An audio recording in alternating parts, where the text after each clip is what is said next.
നമസ്കാരം. റാഫ്റ്റോ ക്രിക്കറ്റിലേക്ക് അവർക്കും സ്വാഗതം. സൗത്ത് ആഫ്രിക്കയുടെ T20 വേൾഡ് കപ്പിനുള്ള സ്ക്വാഡ് പ്രഖ്യാപിച്ചിരിക്കുകയാണ്. വീണ്ടും ഞെട്ടിച്ച ഒരു ടീം പ്രഖ്യാപനമാണ് എന്ന് പറയേണ്ടി വരും. കാരണം ഈ സ്ക്വാഡിലേക്ക് വേൾഡ് കപ്പ് ആദ്യമായി കളിക്കുന്ന 7 താരങ്ങളുണ്ട്. വേൾഡ് കപ്പ് ഡെബ്യൂട്ടൻസ് 7 പേരുണ്ട്.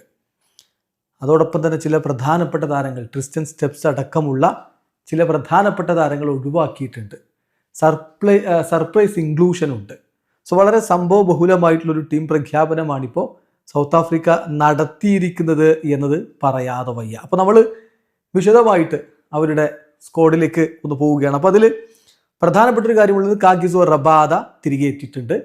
പരിക്കിൻ്റെ പ്രശ്നങ്ങളുണ്ടായിരുന്നു, പക്ഷേ അദ്ദേഹം തിരികെ എത്തുന്നു. അപ്പം അവരുടെ പേസ് ബൗളിംഗ് നോക്കുക. അതിശക്തമായിട്ടുള്ള പേസ് ബൗളിംഗ് ഡിപ്പാർട്ട്മെൻ്റ് ഉണ്ട്. Anrich Nortje, Marco Jansen, Corbin Bosch, Lungi Ngidi, Kwena Maphaka, അങ്ങനെ മികച്ച പേസ് ബൗളിംഗ് ഡിപ്പാർട്ട്മെൻറ്റും കൊണ്ടാണ് അവർ ഇന്ത്യൻ ഉപഭൂഖണ്ഡത്തിലേക്ക് വരുന്നത്, സബ് കോണ്ടിനെൻറ്റിലേക്ക് വരുന്നത്. ഇന്ത്യയിലും ശ്രീലങ്കയിലുമായിട്ടാണല്ലോ അടുത്ത T20 വേൾഡ് കപ്പ് അടുത്ത മാസം നടക്കാൻ പോകുന്നത്. അതോടൊപ്പം തന്നെ ഈ താരങ്ങൾ 7 പേര് ആദ്യമായിട്ട് T20 വേൾഡ് കപ്പ് കളിക്കാൻ എത്തുന്നവരുണ്ട്. ആരൊക്കെയാണ്? Dewald de Brevis, Tony de Zorzi, Jason Smith, ഒപ്പം George Linde, Donovan Ferreira, Kwena Maphaka, Corbin Bosch. 7 പേര് വേൾഡ് കപ്പിൽ ഡെബ്യൂട്ടൻസ് ആണ്. ക്യാപ്റ്റനായിട്ട് എഡൻ മർക്രം തന്നെ. അതോടൊപ്പം അവർ പ്രധാന താരങ്ങളൊക്കെ സ്ക്വാഡിൽ റിട്ടേൺ ചെയ്തിട്ടുണ്ട്. കിൻഡൻ ഡീകോക്ക് ഉണ്ട്, ഡേവിഡ് മില്ലർ ഉണ്ട്, കേശവ് മഹാരാജ് ഉണ്ട്. എന്നാൽ വളരെ ഇമ്പോർട്ടൻ്റ് ആയിട്ടുള്ള ചില താരങ്ങളെ അവർ ഒമിറ്റ് ചെയ്തിട്ടുണ്ട്. ഹെൻറിക് ക്ലാസനില്ല, അദ്ദേഹം റിട്ടയർ ചെയ്തതാണ്.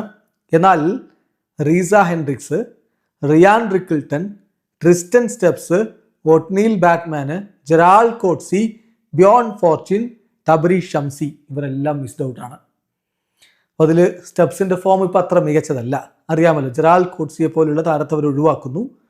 ഇന്ത്യയിൽ കളിച്ചു പരിചയമുള്ള കളിക്കാരനെയാണ് ഒഴിവാക്കുന്നത്. നോക്കുക, തബരി ഷംസി ഇല്ല. ഇന്ത്യയുടെ സാഹചര്യത്തിൽ സ്പിൻ ബൗളിംഗ് ഒരു പക്ഷേ അദ്ദേഹത്തിന് വഴങ്ങുമായിരുന്നു. പക്ഷേ നിലവിൽ ഒരു NOCയുമായി ബന്ധപ്പെട്ട കേസൊക്കെ ഉണ്ടായിരുന്നല്ലോ. അതുകൊണ്ടൊരു പക്ഷേ ഇനി തബരി ഷംസിയെ അവർ സൗത്ത് ആഫ്രിക്കൻ സ്ക്വാഡിലേക്ക് ഉൾപ്പെടുത്താതിരിക്കാനുള്ള സാധ്യതയാണ് ഇവിടെ നമുക്കിപ്പോൾ കൂടുതലായിട്ട് കാണാൻ പറ്റുക. സ്പിൻ ബൗളിംഗ് ഡിപ്പാർട്ട്മെൻറ്റിൽ അവർ ഇപ്പം പ്രധാനമായിട്ടും കേശവ് മഹാരാജും ലിൻഡയുമാണുള്ളത്. പിന്നെ മർക്രമും ഫെരീരയും വിക്കറ്റ് കീപ്പുകയും ചെയ്യും.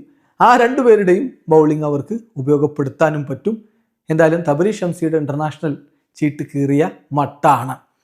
അതേസമയം ഈ സ്ക്വാഡിൽ മറ്റു ചില ഇമ്പോർട്ടൻ്റ് ആയിട്ടുള്ള കാര്യം എന്ന് പറഞ്ഞാൽ കാര്യങ്ങളുണ്ട്. അതിലൊന്ന് സ്മിത്തിൻ്റെ കാര്യമാണ്. സ്മിത്തിനെ ഒരു സ്ക്വാഡിലേക്ക് എടുക്കുമ്പോൾ ആകെ 5 ഇൻ്റർനാഷണൽ ക്യാപ്പ് മാത്രമേ അദ്ദേഹത്തിനുള്ളൂ. എന്നിട്ട് അദ്ദേഹത്തെ വേൾഡ് കപ്പിന് കൊണ്ടുപോവുകയാണ്.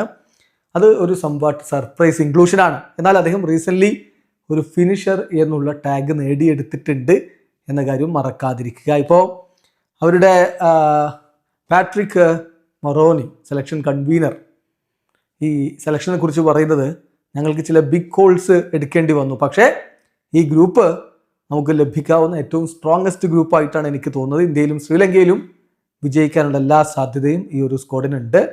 ഞങ്ങളൊരു വേൾഡ് ക്ലാസ് സ്ക്വാഡ് തന്നെയാണ് അസംബിൾ ചെയ്തിരിക്കുന്നത്. വളരെ ഫൈനസ്റ്റും അതുപോലെ മോസ്റ്റ് എക്സ്പീരിയൻസ്ഡ് ആയിട്ടുള്ള പ്ലെയേഴ്സും ഈ സ്ക്വാഡിലുണ്ട്. സോ T20യിൽ യങ്സ്റ്റേഴ്സിൻ്റെയും അതുപോലെ എക്സ്പീരിയൻസിൻ്റെയും മിക്സാണ് ഞങ്ങൾ ഇറക്കുന്നത് എന്നാണിപ്പോൾ അദ്ദേഹം പറഞ്ഞിരിക്കുന്നത്. ഏതായാലും നമ്മൾ അവരുടെ സ്ക്വാഡ് നോക്കിയാണ്. സ്ക്വാഡിലുള്ളത് ഇഡൻ മർക്രം ക്യാപ്റ്റൻ, പിന്നെ Corbin Bosch, Dewald de Brevis, Quinton de Kock, Tony de Zorzi, Donovan Ferreira, Marco Jansen, George Linde, Keshav Maharaj, Kwena Maphaka, David Miller, Lungi Ngidi, Anrich Nortje, Kagiso Rabada, Jason Smith. അപ്പോൾ അവരുടെ മത്സരങ്ങൾ എന്ന് പറഞ്ഞാൽ ഒരു group ഡിയിലാണ് ഉൾപ്പെട്ടിരിക്കുന്നത്.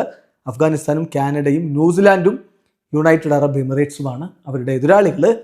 ആദ്യ മത്സരം ഫെബ്രുവരി 9 അവർ കാനഡയ്ക്കെതിരെ കളിക്കും. അഹമ്മദാബാദിലാണ് അവരുടെ ആദ്യ മത്സരമുള്ളത്. വീഡിയോ അവസാനിക്കുന്നു. ക്രിക്കറ്റ് ലോകത്തെ കൂടുതൽ വിശേഷങ്ങളുമായി റാഫ് ടോക്സ് വീണ്ടും എത്താം.